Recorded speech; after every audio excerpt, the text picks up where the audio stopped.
My name is Moon Petrie. It is the 6th of Pantstober, and I want to talk about parallels.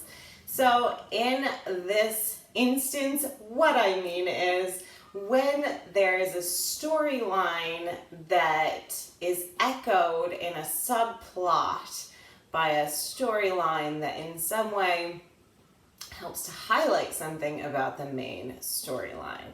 So yes, I did wear these earrings intentionally to say they are different and yet they are telling the same story. Disclaimer as always, these are not instructions. Instructions are not for pantsers anyway, right? Help yourself if this idea pleases you. I mentioned television in yesterday's video, and I mentioned television again today. So often in an episode of television, we will have one main storyline and it will be in some way echoed by a different storyline that sheds some light on the main character's storyline, or sometimes even interacts with it in a way that makes the main character more aware of their own situation or have some insight about it. So I'm just going to give you an example that I made up. In my example, the mom is dealing with the very emotional process of cleaning out her mother's home after her mother has passed. This means finding out stuff she didn't want to, or encountering things that bring up memories that she hadn't thought about in years. It's a very emotional process. Meanwhile, there's conflict between the mom and the kid because the kid doesn't keep their room clean. The kid has a disaster area of a room. I don't know anyone who was like that as a kid or might still be like that as an adult.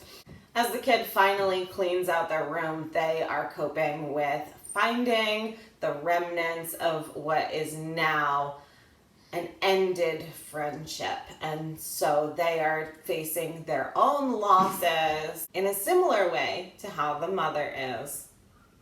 Nobody has died, but still, as we go through the physical mess in our lives, we find evidence of the emotional mess in our lives as well. And in this case, both of the characters are going through it, and maybe they come to have more empathy for each other throughout the process.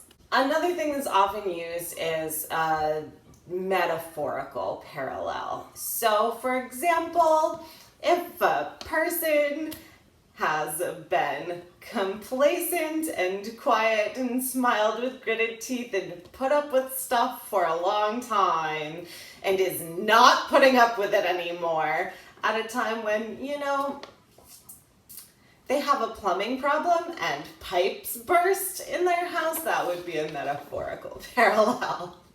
Again, I don't suggest you try and figure out the perfect parallels for the story that you might write in November. I just suggest that you mess around with this idea and write down anything that comes to you.